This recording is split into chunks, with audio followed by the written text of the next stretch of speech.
ISU attacked St. Petersburg, Moscow, and the Russian Black Sea Fleet. On September 13th, the largest oil terminal in St. Petersburg, Primorsk, was blown up. Ships are burning. A warship was attacked right in the harbor. A vessel was blown up. Dozens of drones broke through the air defenses and set ships on fire.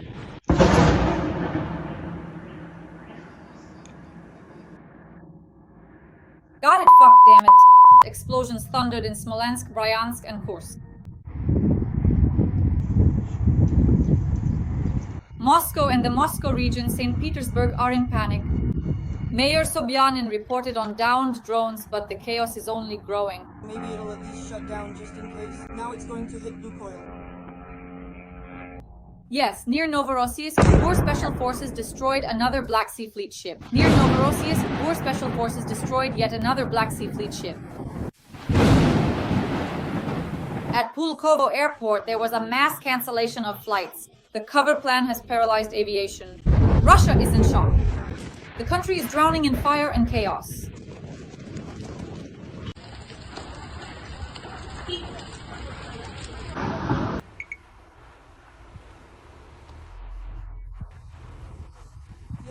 Yes. Breaking news, friends, September 13th. And Russia is overwhelmed by a series of explosions and drone attacks. Near St. Petersburg, the largest oil port, Primorsk, is on fire. And a vessel has been blown up. This is a large-scale attack by Ukrainian drones. Dozens of SBU drones broke through air defenses and set ships on fire. Will it hit or no? It will hit. Could you at least close it just in case? Now it's going to fall on Lukoil. We'll make it in time. Yes, right on Lukoil!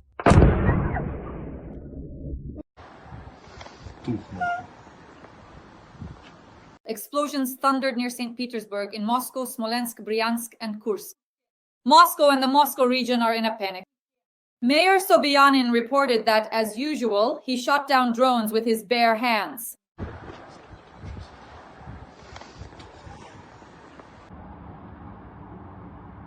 The chaos is only growing.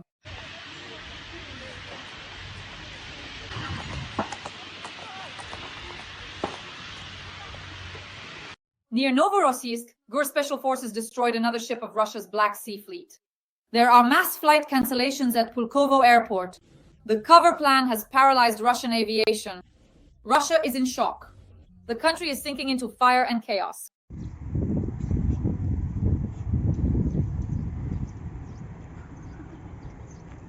As usual, at the end of the week, we discuss the most important events with well-known journalist Alesya Batsman. This week, we focus on the key developments from September 12th to 13th. Stay with us as we review the main stories that shaped the week.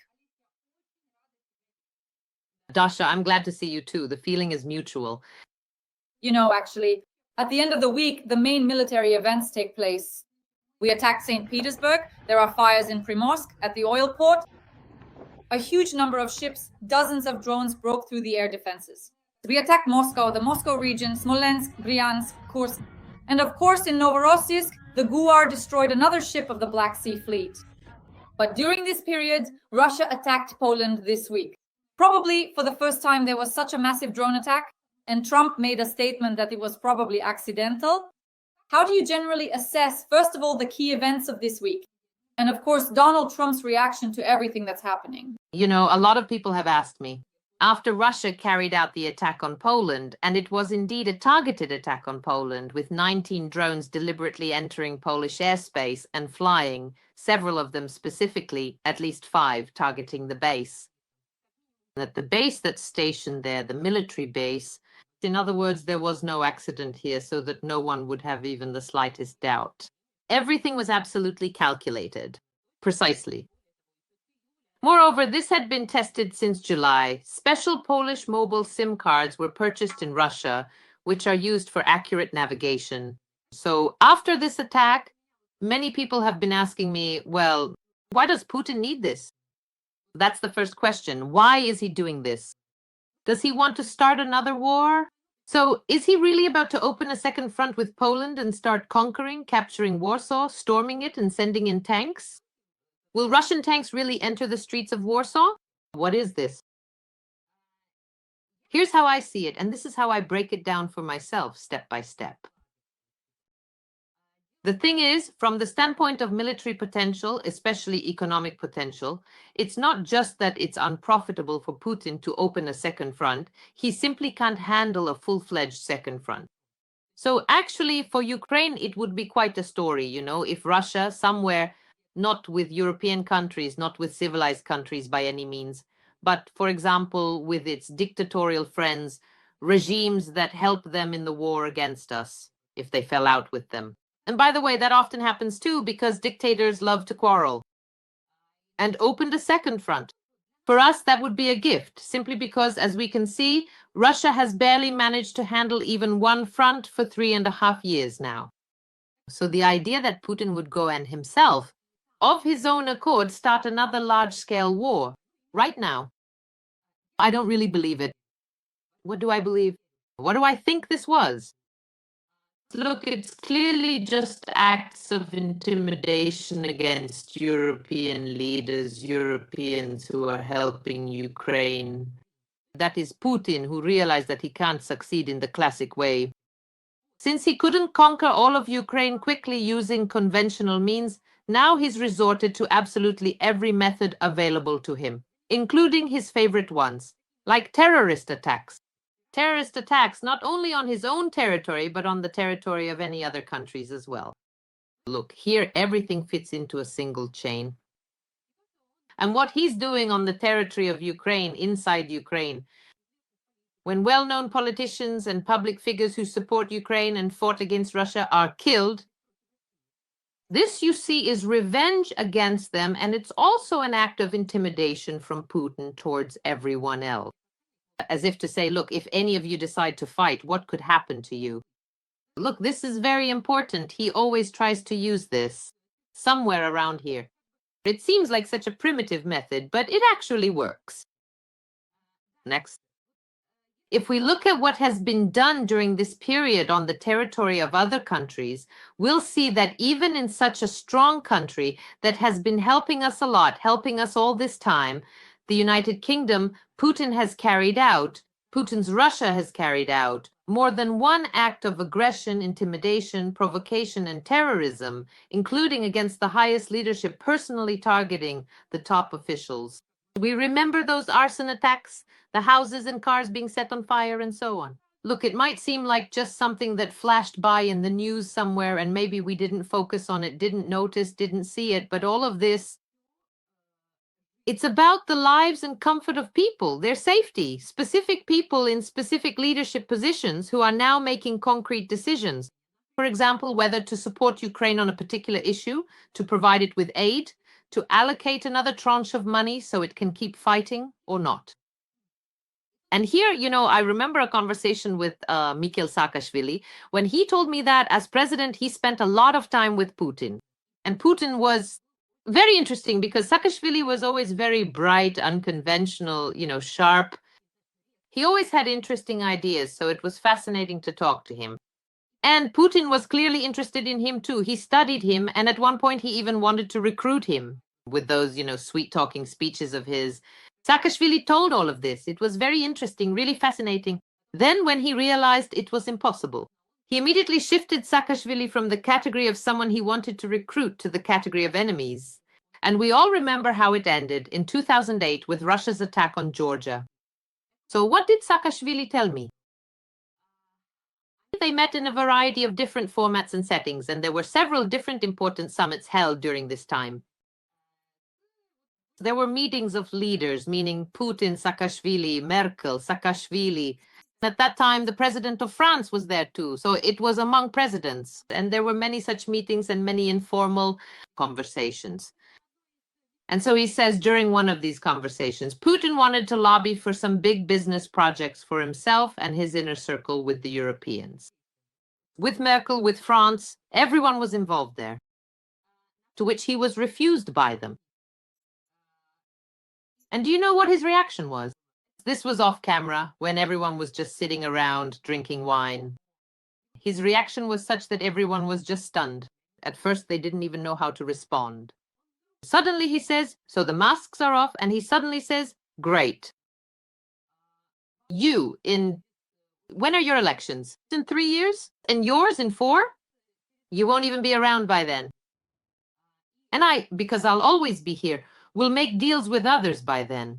Well, and you should think about your behavior. Like, how much do you really want to do this and refuse me right now? So basically, right to their faces. He tells them that, well, if you act like this now, I'll do everything to make sure you don't get elected next time, and I'll interfere in your elections because supposedly I have plenty of money. So you see, he was almost, well, openly, practically, blatantly saying this to them. He was throwing all this at them and saying it outright. Well, that's why I think Nord Stream happened. In the end, it worked, and Merkel, in the end, she worked with him. It's all connected there. Either buy them off or intimidate them. What other methods are there to recruit someone on ideological grounds? Well, by now, probably not anymore. I don't really believe in that. But as for those methods, yes, he's used to them working. So you see, with Poland, it's a classic case of trying to intimidate. Since nothing else worked and Poland really is, well, one of our main partners and supporters right now in the fight against Russia, because Poland understands that this is truly, it's about their security because they're next. And that's the honest truth. Putin wants to intimidate them, so he's pursuing 2 goals. He wants to intimidate the Polish leadership personally without any hesitation. And he wants to try to turn the Poles against the Ukrainians. Just look at what's happening on social media. I've tracked this, friends. It's a very interesting story because information wars, well, Russia knows how to wage them. And in this area, they've really excelled.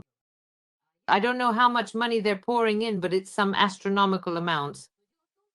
But the thing is, even if you weren't sitting there like I was, specifically monitoring and analyzing, I think each of you has still come across it. You've probably seen that some Poles have started writing things like, it's all because of Ukraine. We really need to stop helping them. Ukraine should just surrender already. Why won't they surrender? If they surrendered, Russia would leave everyone alone, wouldn't bother anyone, and in general, all Ukrainians should be expelled from Poland. Look, do we believe that there are actually some real Poles in Poland who think this way? Well, of course we believe it. Why wouldn't we? In every society, there are all kinds of people, whether in America, Ukraine, Britain, or even Mongolia. So it's absolutely not out of the question. But just look at the wave of it. It was exactly these kinds of statements that spread across social media. I mean, we looked directly at which bot farms our algorithms were monitoring and analyzing them. Russian bot farms were being used. They wrote in Polish, then translated it. It was specifically this anti-Ukrainian narrative they were pushing, you see. They were spreading it among Poles so that, first of all, Ukrainians would see it, the Western world would see it, and most importantly, to try to destabilize things within Poland. In other words, to make this particular narrative dominant, you understand. Now, today, Skabiva has a new topic. She's going all out spreading this story. It's funny, isn't it? Well, all right. She's really pushing this story. This is the 2nd episode. Now it's about Poland. This is an information war, after all. Let's try to track what they're doing. That it's actually not Russian drones, but Ukraine, the Russian drones that were flying to Ukraine, they supposedly intercepted, reprogrammed, and deliberately sent them to Poland, to those targets. So these were drones not controlled by Russia, but by Ukraine. Do you even get that? On the one hand, you read this and it makes you laugh, but then you think, well, is that even possible?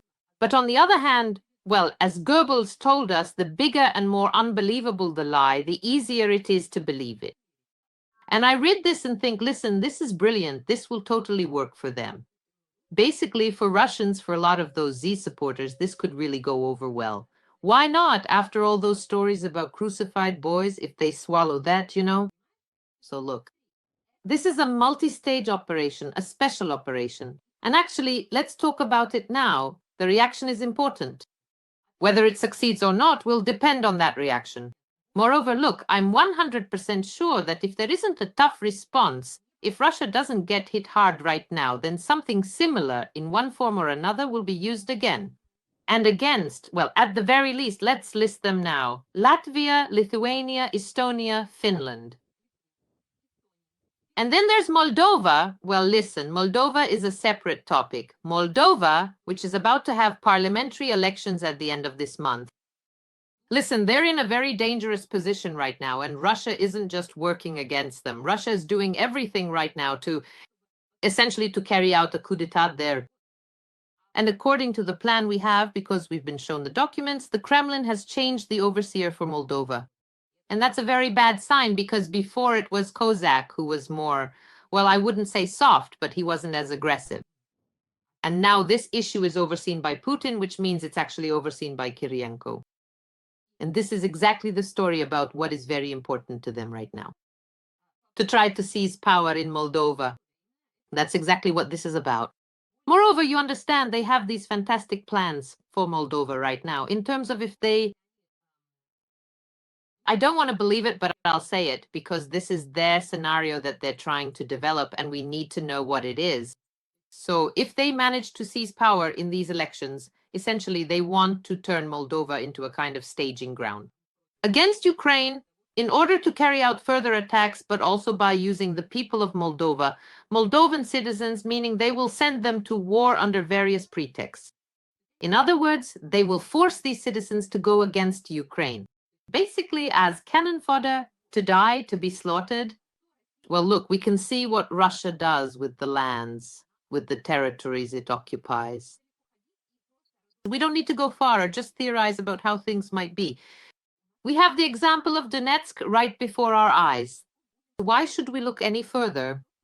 Right now, what's happening in Donetsk, a once flourishing, wealthy Ukrainian city, which remains Ukrainian but is occupied by Russia.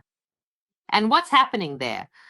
Well, you see, it's not just a humanitarian catastrophe, it's an epidemic. I looked into it, and some epidemiologists have started sounding the alarm because they're saying that even now, there are widespread outbreaks of E. coli, and cholera is as common as saying hello, cholera everywhere. And they're afraid that with the changing weather conditions and the lack of water, things will get even worse.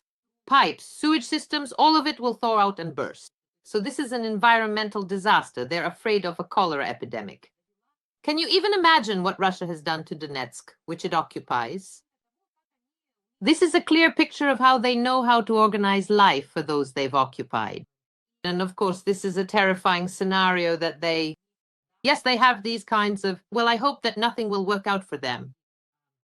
The people of Moldova, the citizens of Moldova, a wise, European, and free nation that definitely won't choose war, but will want to remain free, moving gradually toward the civilized Western world. So here, Putin's line of behavior is clearly clear. Right now, we're not just observers, we're not simply bystanders, we're also doing everything we can from our side. Everyone, wherever they can, friends, this also makes a difference. Each of you, in your own place, if you have any friends or acquaintances from different countries, Poland, Moldova, Latvia, Lithuania, Britain, from anywhere, you need to talk to them and tell them what's really happening. What threats does Russia pose? It's been 3.5 years of the big war and already more than 10 years of war, just Russia's war against Ukraine, which it has been waging. And this needs to be done. Even now, if we think about it, for us, it's all so vivid, so close, so ingrained that we understand what it's about from half a word. For people who don't live with our problems, who citizens of other countries, they live their own lives, they have their own concerns. It's not obvious. You see what I mean? And it's the task of each of us. I didn't think I'd be talking about this now because so much time has passed, but it's still important. Each of us in our own place. If you think it's not important, it is important. We need to have these conversations wherever you can, even on social media, among acquaintances. Go around, talk, and show people how things really are. Because this is a very dangerous situation, and it's repeating itself. History always repeats itself, just a little differently each time, but the main effect, the main fact, is always the same. Right now, this is the story of World War II. And it's very important not to appease the aggressor. You understand? It's crucial to show this aggressor their place and really hit back hard. Every voice matters. Join our community, support independent journalism and help us bring you the truth from Ukraine. Become a member of Ukraine Today. Join us now. You've brought up a very important topic, and this second part of our discussion will focus specifically on the reaction of our Western partners and America. So look at what's happening in America right now. Trump comes out and says that it was an accident. Lindsey Graham comes out and says that Russia should be recognized as a state sponsor of terrorism. And as I understand it, he already has. He has already submitted the bill to the Senate. And again, it's questionable. Most likely nothing or will be implemented, because for that, a decision from the US president is required and he won't go for it. And then a series of terrible, horrifying murders takes place. A Ukrainian woman, a young, bright girl, was killed. It's a horrifying murder. And then, of course, the murder of Charlie Kirk, a Trump supporter. He was shot while he was speaking at an ultrasound event. And all the American media are now talking specifically about these murders. And the American magazine, The Time, came out with a cover titled Enough. That is, enough violence. How do you see it? Will America now be more preoccupied with its own internal problems of violence, or will Trump, along with the Senate and congressmen, still be able to impose some serious sanctions on Russia? In other words, do you think they will respond? What's your opinion? Well, I personally believe that the main topic of our conversations, both the previous ones and now, has essentially remained the same. Sooner or later, President Trump will eventually come to the point where he imposes significant sanctions on Russia, meaning that tough and significant economic measures will be implemented against Russia first and foremost, and that President Trump will provide and sell additional weapons to Ukraine. Look, I don't see any alternative. This path doesn't change. Yes, there may be stops, pauses, detours, distractions, anything along this path. But this path is without alternatives. So when people tell me, no, look, he'll never do that, I say, why wouldn't he do it? If that's what the logic of his safe hold on power and governance requires, if his well-being or that of his party depends on it and elections are just around the corner, they're already underway. And if his own voters are demanding exactly this, justice in the form of punishing the aggressor, and they understand that the aggressor is Putin, then why wouldn't he do it? If you are talking about him being a Russian agent or a Soviet agent, well, I honestly never believe in that. That's nonsense. I can explain why.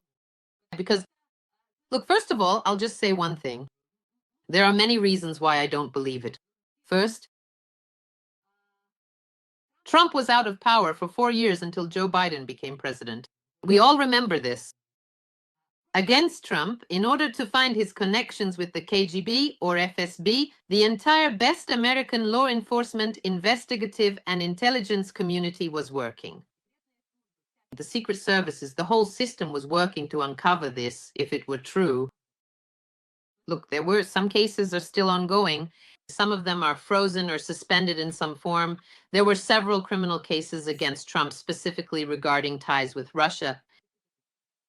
But in 4 years, if there had been anything, any concrete facts, not just like this person said this, that person said that, well, I heard that too, I know about it, And the media also conducted investigations, but none of them proved anything. Tell me, democracy? I won't even mention Biden. All right, the entire Democratic Party, which competes with the Republicans, which saw Trump as a threat, they accused him of practically staging a coup, like when the White House was stormed. Well, we all remember those accusations from their side. They were interested in finding something. Those pieces of evidence to prove their own words, because they claimed they weren't just making baseless accusations, that it wasn't just slander or lies. Well, of course, yes, I answer. Well, of course, yes. But look, they didn't find anything. They had 4 years. It's not like they didn't have enough time or anything like that. If there had been anything, they wouldn't have even let him run in the elections. It's not just by chance. Oh my God, even if during the elections they had come out with facts, it would have changed the course of history. He would never have become president. That's why when people say this, I'm telling you why. But I don't believe it, because I'm sure they would have found something. So it just doesn't exist. When people from the same camp say, well, Putin has some kind of compromat on him, or he classified some documents about him on purpose, maybe about his family, and is keeping them somewhere. Listen, it's the same thing. To me, it's all just blah, blah, especially since what kind of compromat could there even be on Trump right now? Let's think about it together, friends. You can write in the comments. What kind of compromat could there be that Trump would actually be afraid of? Something that could be revealed right now. Honestly, even if something does come out, first of all, he'll just say, look, AI is working great, Musk. He really did a good job there with his friends. They put in the effort, but you understand that it's fake. Haha. And if it's something related to, I don't know, sexual matters, then on the contrary, he'll come out looking like a winner to part of his electorate, showing off what a macho man he is, you know? I mean, considering that Trump isn't a classic politician, he's cut from a completely different cloth. We know what we're talking about. He built his campaign differently. It's already, on the edge between show business, politics, and business. Everything is intertwined here. For him, this isn't any kind of compromising material. It doesn't work. So I repeat, I believe that Trump will be forced to impose sanctions against Russia. And even if he wanted to, and of course we can see that he did want to, he wanted to trade with Russia, to make money with Russia, and to be friends with Putin. But nothing will work out for him because Putin is constantly interfering with all of this. And as for Putin, I'll tell you as well, no matter how much he tries now, no matter what tricks he uses, look, it's not like this is happening because things are going well for him.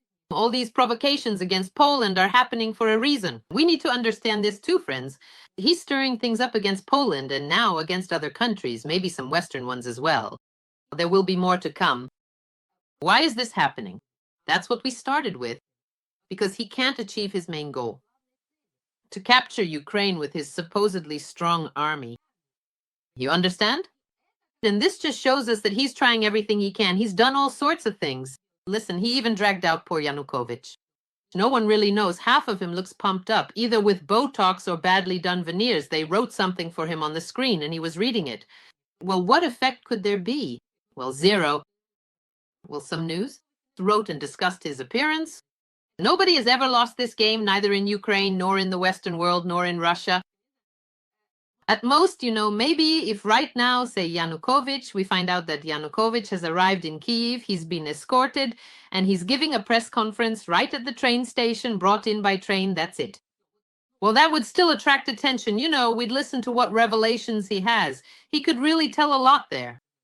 That would still be interesting to us. But everything else just doesn't work, So, look, I think that fundamentally, globally, nothing has changed. Lindsey Graham is absolutely right. Look, he doesn't give up. And he knows why he doesn't give up. Because if not one way, then another, he'll get it done. He'll get his way. That's what he's working toward. Listen, he's actually interested in this. Trump doesn't have elections yet, but his are already coming up in November 2026. And he's building his election campaign on this. Plus, he's a strong man and he wants to win. So without this, in any case, and regardless of the circumstances, thanks to him for that, he will keep doing it, continuing in the same manner. Well, the fact is that today, essentially, there isn't a single, you mentioned enough safety violence, there isn't a single totally safe place on earth anymore. Not even one, no matter where you look. That's true, but it's something all politicians, leaders, and decision makers should really think about very seriously if they're adults, from the point of view of responsibility, ethics, and the future of society as a whole. Because in the world we live in today, safety is a concern that affects everyone, everywhere, and it's a topic that deserves careful, thoughtful consideration from those in positions of power and influence. Well, this issue has been pressing for a very long time. So, what safeguards do we even have to prevent humanity from destroying itself? What needs to be done? How should the system of checks and balances be built? And here again, Russia and its actions will come to the forefront because as long as you won't remove the aggressor from power, you won't make it so that he can't attack anymore. Nothing else will happen. Evil and aggression, violence will multiply and be cultivated, nurtured in any other places. Because when you have an example right in front of you that the one who is stronger is right and he can do whatever he wants, beat, rape, kill just because he is stronger. Not the law, but strength. It's simply the law of the jungle that prevails. Of course, in any country in the world, followers of this kind of behavior will continue to appear because they see that there is no adequate punishment, you see. So it all comes down again to the fact that we need to fight against Russia and not just say that for the sake of appeasement, we will give up parts of Ukraine, give up something else, give up more and ask them not to attack anymore and just limit ourselves to that. We need to strive for a just peace. Alesya, of course, what we saw, what happened in Nepal. And I would like, as we wrap up our conversation today, for you to say whether what happened in Nepal could possibly happen in Russia in these past few weeks. in my opinion, it's absolutely impossible under any circumstances, but I would like to hear your point of view. Look, of course it's possible. Of course it's possible. And I'm not saying this as a compliment to Russians in terms of their awareness, love of freedom, or sense of dignity and pride. I'm speaking from a political technology perspective, purely pragmatic and practical. Why? Because